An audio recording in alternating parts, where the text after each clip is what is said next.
Hi everyone, and welcome to our Unit 4 discussion of the grading highlights. I've had the chance to review your drafts, and I have to say, you guys are much better at this than I am. For the most part, these were very sophisticated presentations, and they hit a lot of the right notes. They were really a pleasure to sort of read and go through, especially since I've been gathering some of the expertise that you have.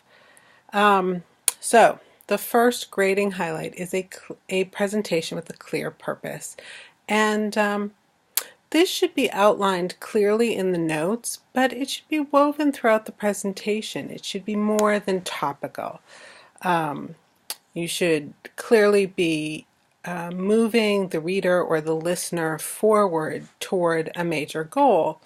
It needs to have a point, and it needs to be a point that a professional audience needs to hear. The second grading highlight is a presentation with fluid organization, including major points and support.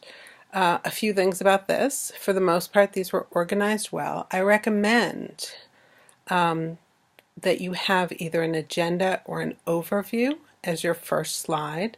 This can help the reader know what's coming, and it gives us a sense that you're organized. It's sort of a table of contents, if you will. Some of you also included a conclusion or summary, and this can be really effective as well, instead of just a questions page. The ways in which I saw conclusions and summary represented, aside from the obvious, are people say what's coming next, or the current research questions we have. These are both really good ways to conclude your slideshow. The third highlight is a presentation with effective design choices. Two things on this. One is that you're using a visual medium. And because you don't have to be an expert graphic artist, but you should be incorporating an image, whether it's a photo, some clip art, a table, or a graph to demonstrate a point or two. This doesn't have to be elaborate, though some of you used very elaborate graphics, but just something simple to add a little bit of flavor to the simple presentations. The other thing I want you to make sure that you do is to have a very descriptive title, and sometimes this will be a title with a colon following it and a subtitle. And the subtitle can give us a sense of the more specific direction you're headed in. The other thing is, don't forget to put your name on the cover page as the presenter. If you're doing a mock issue, you can give yourself a title if you want, but you don't have to, but please do put your name on it. The fourth grading highlight is a presentation with error-free slides. And again, there are fewer places to trip you up since we're not writing long paragraphs, but a few things I noticed. The biggest issue is in the parallelism. So if you have a bulleted list, and I would say 95% of you are using bulleted lists that follow a header on each slide, make sure that bulleted list contains parallels. In other words, you don't want to have a noun and then a verb and then a noun again. So you'll want to have all verbs. So it says, what are the benefits of the plan? Initiates consumer contact. Experiences great growth. See how those are both verbs. So choose how you're going to construct each bullet point and be consistent. Just on that page, you can switch from page to page, but on that single page, if we're following a particular header, we should have a consistent bulleted list. The next issue is a presentation with visual simplicity, including font size and color. There's lots of room for white space. You don't want to overfill your page, but you also don't want to underfill it because then it looks a little bit thin. I think Trimber and his chapter say some really excellent things about this. You don't want anything too busy, and you should err on the side of simplicity. Now we'll move to the context notes.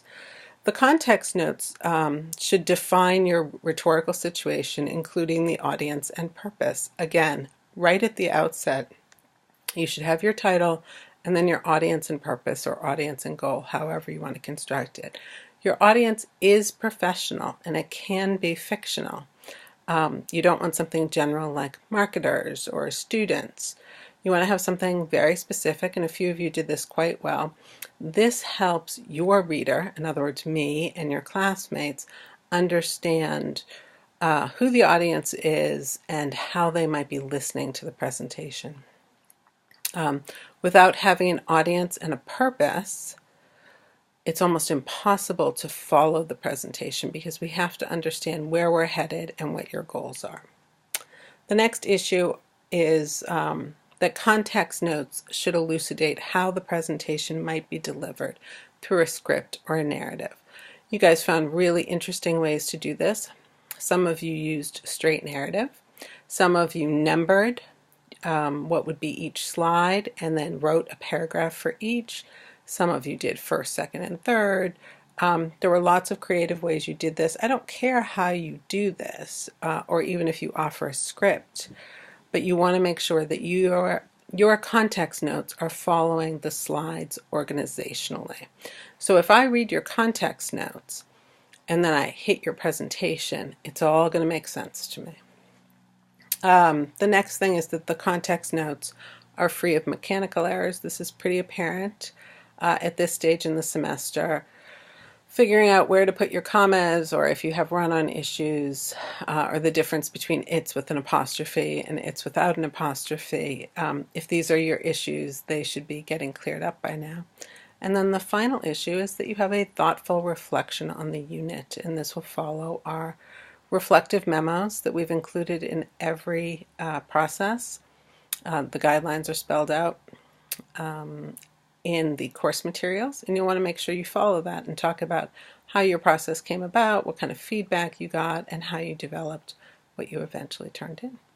So I look forward to reading and flipping through the finals of these. I can almost hear your voices in my head. That's it. Okay, bye.